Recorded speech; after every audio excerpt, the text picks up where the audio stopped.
ఇదేంది 3000 కొట్టు ration card పట్టు. ఖమ్మం జిల్లాలో పేటరేగుతున్న రేషన్ కార్డు దందా. రెవెన్యూ మీ సేవ సిబ్బంది కుమ్మక్కు బహిర్గతం.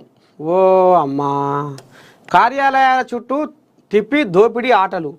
ప్రజల బలహీనతలను ఆసరాగా చేసుకున్న అధికారులు. ఉమ్మడి ఖమ్మం జిల్లాలో పేదల రక్తం పీల్చే రేషన్ కార్డు మాఫియా దందా రోజు రోజుకు విస్తరిస్తుంది. అర్హులైన పేదలకు ఉచితంగా అందించాల్సిన రేషన్ కార్డులను ఇప్పుడు 3000 కొట్టు రేషన్ కార్డు పట్టు అనే నినాదంగా మార్చేశారు. రెవెన్యూ కార్యాలయాల్లో పనిచేసే కంప్యూటర్ సిబ్బంది, మీ సేవా నిర్వాహకులు స్థానిక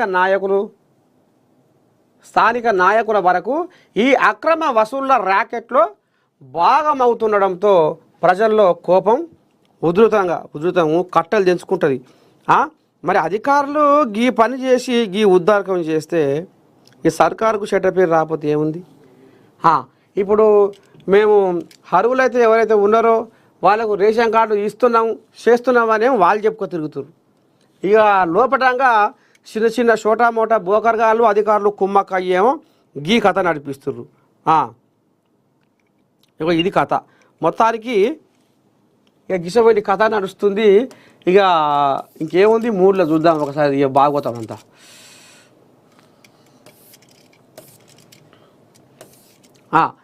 కార్డుల కోసం నెలల తరబడి తహసీల్దారు కార్యాలయాలు, పౌర సరఫరాల శాఖల చుట్టూ తిరిగే ప్రజలను అధికారులు ఉద్దేశపూర్వకంగా తిప్పేస్తున్నారు.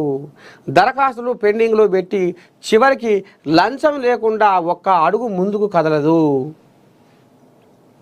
ఏ చోట లేనిది లంచము, అన్నింటిలో పాలు పంచుకుంటుంది లంచము.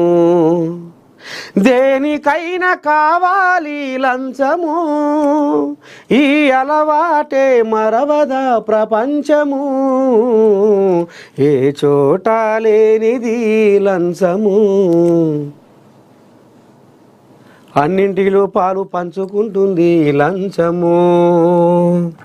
గిట్లా అధికారులు గిట్లా జనాలను పీల్చి పిప్పి చేసే కుట్ర చేసి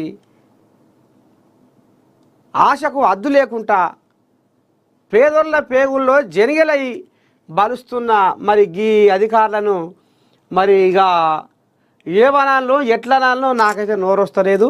మరి దీని మీద ఇక మరి చూడాలి సర్కారు వాళ్ళు ఏ రకంగా మరి వాళ్ళ మీద చర్యలు తీసుకుంటారు. ఇట్లా కాకుండా వసవసాని రెక్కలు ముక్కలు చేసుకునే పేదోళ్లకు రేషన్ కార్డులు ఇవ్వాలి, వాళ్ళు కడుపు నిండా తినాలి, కంటి నిండా వండాలి అని రేవంతమయ్యే ఆలోచన చేస్తుంటే నడువంగా దానికి తూట్లు పొడుస్తుర్రు. ఎవరు ఆ దొంగలు?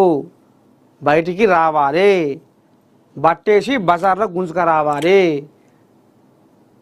సగం గుండు కొట్టించి ఊరేగించాలి. అప్పుడు ఇంకొకరికి సిగ్గి లజ్జ రెండు వస్తాయి. ఇగో ఈ కథ నడుస్తుంది ఖమ్మంలో.